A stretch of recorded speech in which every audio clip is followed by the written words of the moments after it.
Let's break down how the Spurs escaped with a 1-point win against Phoenix.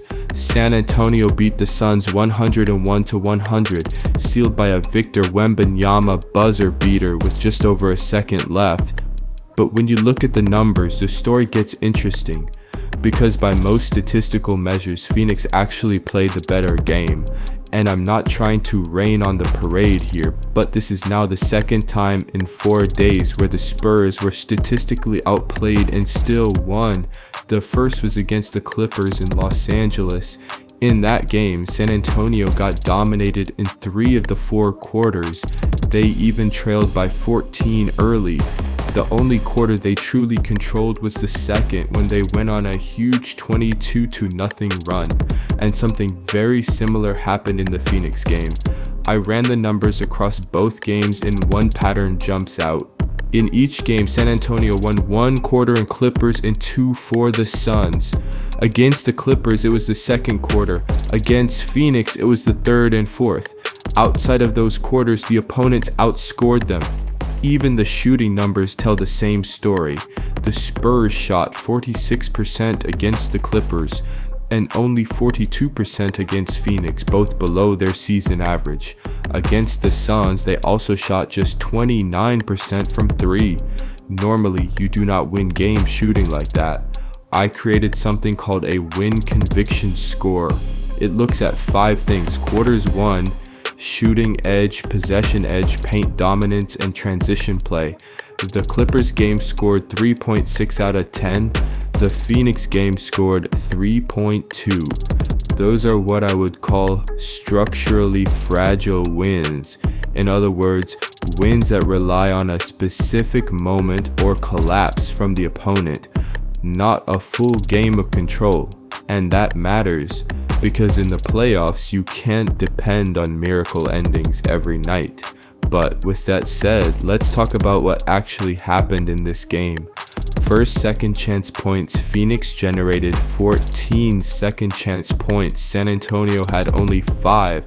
The Spurs normally average about 13 per game, so dropping to 5 is a huge drop. Part of that is personnel. Stephon Castle was inactive, and he is one of the Spurs' most active rebounders.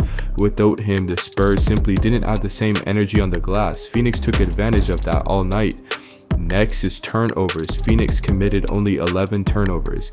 San Antonio had 14. In a game decided by 1 point, those extra possessions matter. The Suns also moved the ball better. Their assist to turnover ratio is about 2.5 compared to the Spurs' 1.6. So from a possession standpoint, Phoenix clearly had the edge. They rebounded better. They protected the ball better. They created more second chances, and yet they still lost.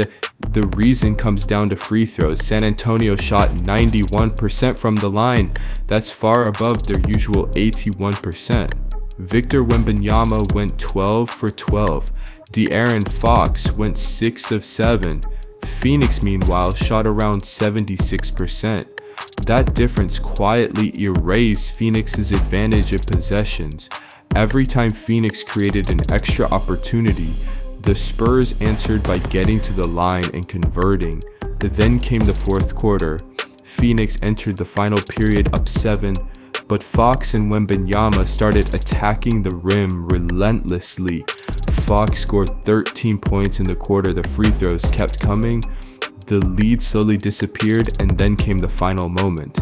With just 1 second remaining, Wembanyama hit the game-winning shot, finishing the night with 34 points. So when you zoom out, the story of this game becomes clear.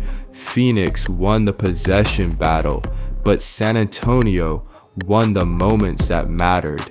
Elite free throw shooting, aggression in the fourth quarter, and one final shot from a superstar. Sometimes the numbers say one team should win, but a superstar can still rewrite the ending. And the real question for the playoffs is this: can Wembanyama keep rewriting that ending 4 times in a 7-game series?